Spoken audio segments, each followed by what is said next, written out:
അസ്സലാമു അലൈക്കും വറഹ്മത്തുള്ളാഹി വബറകാതുഹു. ലേൺ അറബിക് വിത്ത് ബിന്ന സലം എന്ന യൂട്യൂബ് ചാനലിൻ്റെ പുതിയൊരു വീഡിയോയിലേക്ക് എല്ലാവർക്കും സ്വാഗതം. നമ്മളിന്ന് പഠിക്കാൻ പോകുന്നത് 4ാം ക്ലാസ്സിൻ്റെ അഖീദ 9ാമത്തെ പാഠഭാഗമാണ്. പാഠത്തിലേക്ക് പോയാലോ? അദ്ദർസുത്താസിഉ, പാഠം 9, അത്തവസ്സലു. സൽക്കർമ്മങ്ങളെയും സജ്ജനങ്ങളെയും മുൻനിർത്തി അള്ളാഹുവിനോട് തേടുന്നതിന് തവസ്സുൽ എന്ന് പറയുന്നു. പ്രാർത്ഥനയ്ക്ക് ഉത്തരം ലഭിക്കാൻ അത് കാരണമാകുന്നതാണ്. ഒരു ഗുഹയിൽ അകപ്പെട്ടു പോയ 3 പേരുടെ സംഭവം നബി സല്ലല്ലാഹു അലൈഹി വസല്ലമ തങ്ങൾ പറയുകയുണ്ടായി.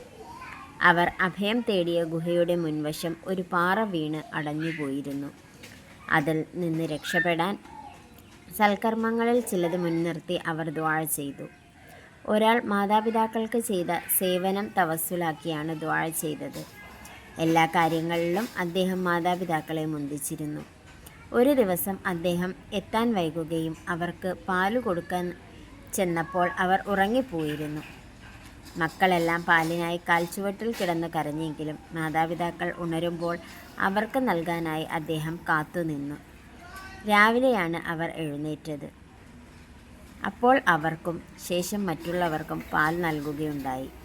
ഈ പുണ്യകർമ്മത്തെ തവസ്സുലാക്കി ദുആ ചെയ്തപ്പോൾ പാറ അല്പം നീങ്ങി. രണ്ടാമത്തെയാൾ ബന്ധുവായ സ്ത്രീയുമായി അവിഹിത ബന്ധത്തിന് ഒരുങ്ങിയപ്പോൾ നീ അള്ളാഹുവിനെ സൂക്ഷിക്കുക എന്ന് കേട്ടപ്പോൾ അള്ളാഹുവിനെ ഭയന്ന് ആ തിന്മയിൽ നിന്ന് പിന്മാറിയതിനെ തവസ്സുലാക്കി ദുആ ചെയ്യുകയുണ്ടായി. മൂന്നാമൻ ജോലിക്ക് നിർത്തിയിരുന്ന വേലക്കാരൻ ഒരു ദിവസം കൂലി വാങ്ങാതെ പോകുകയും അയാൾ അത് സൂക്ഷിച്ചു വെച്ച് അതിലൂടെ ധാരാളം സമ്പത്തുകൾ വളർത്തിയെടുക്കുകയും പിന്നീട് വേലക്കാരൻ വന്നപ്പോൾ ആ സമ്പത്ത് മുഴുവൻ അയാൾക്ക് നൽകുകയും ചെയ്ത സൽക്കർമ്മത്തെ തവസ്സുലാക്കുകയും ഉണ്ടായി. അപ്പോൾ പാറക്കല്ല് നീങ്ങുകയും അവരെല്ലാം ഗുഹയിൽ നിന്ന് രക്ഷപ്പെടുകയും ഉണ്ടായി. മറ്റൊരിക്കൽ അന്ധനായ ഒരാൾ നബി സല്ലല്ലാഹു അലൈഹി വസല്ലമയുടെ അടുക്കൽ വന്ന് തനിക്ക് കാഴ്ച ലഭിക്കാൻ ദുആ ചെയ്യണമെന്ന് അപേക്ഷിച്ചു. ക്ഷമിക്കലാണ് ഉത്തമം എന്ന് നബി സല്ലല്ലാഹു അലൈഹി വസല്ലമ തങ്ങൾ പറഞ്ഞെങ്കിലും അദ്ദേഹം ദുആ ചെയ്യാൻ ആവശ്യപ്പെട്ടു.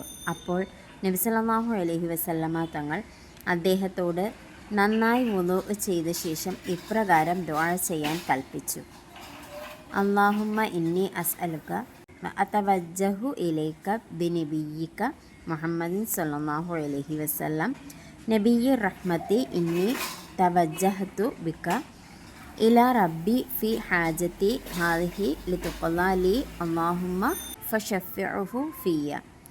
അല്ലാഹുവേ, ഞാൻ നിൻ്റെ നബിയായ കാരുണ്യത്തിൻ്റെ പ്രവാചകൻ മുഹമ്മദ് നബി സല്ലല്ലാഹു അലൈഹി വസല്ലമയെ മുൻനിർത്തി നിന്നിലേക്ക് മുന്നിടുകയും നിന്നോട് ചോദിക്കുകയും ചെയ്യുന്നു. എൻ്റെ ഈ ആവശ്യം വീട്ടിക്കിട്ടുവാൻ ഞാൻ അങ്ങേ എൻ്റെ റബ്ബിലേക്ക് മുന്നിടിക്കുന്നു.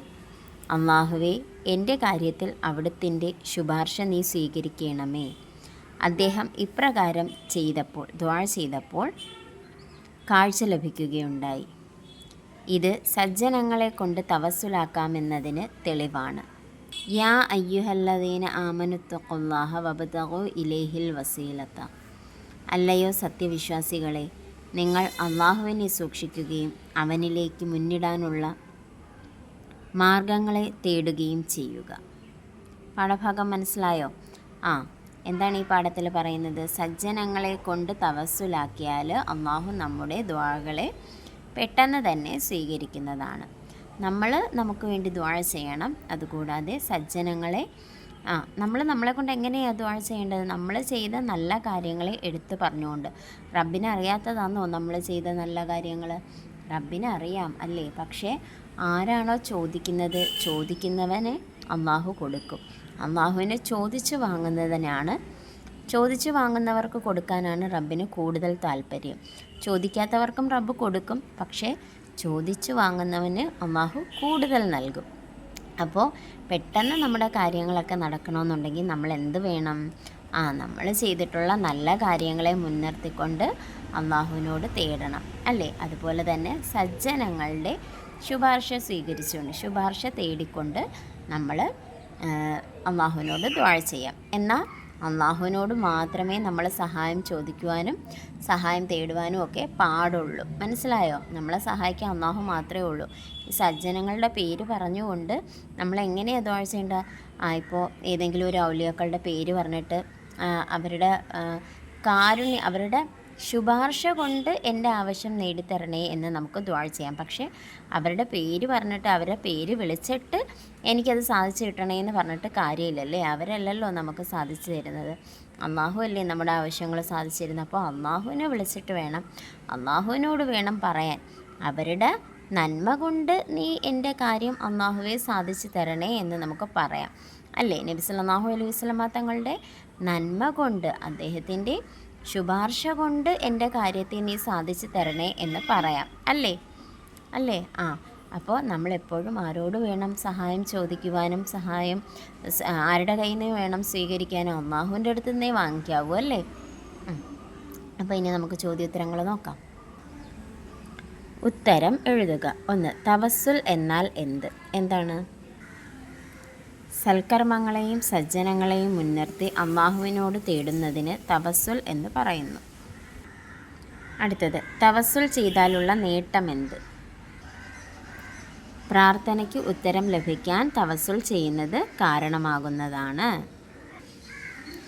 അടുത്തത്, ഒന്നാമൻ തവസ്സുലാക്കിയ സൽക്കർമ്മം ഏത്? മാതാപിതാക്കൾക്ക് ചെയ്ത സേവനം തവസ്സുലാക്കിയാണ് ഒന്നാമൻ ദുആ ചെയ്തത്. അന്ധൻ ദുആയിൽ തവസ്സുലാക്കിയത് ആരെയാണ്? ആരോടാണ് പോയി പറഞ്ഞത് എനിക്ക് വേണ്ടി ദുആ ചെയ്യുമോ എന്നൊക്കെ ചോദിച്ചത് ആരെയായിരുന്നു? നബി സല്ലല്ലാഹു അലൈഹി വസല്ലമ തങ്ങളെ അല്ലേ. അടുത്തത്, പൂരിപ്പിക്കുക. അല്ലാഹുമ്മ ഇന്നി അസ്അലുക ഡാഷ് അല്ലാഹുമ്മ ഫശഫിഉഹു ഫിയ.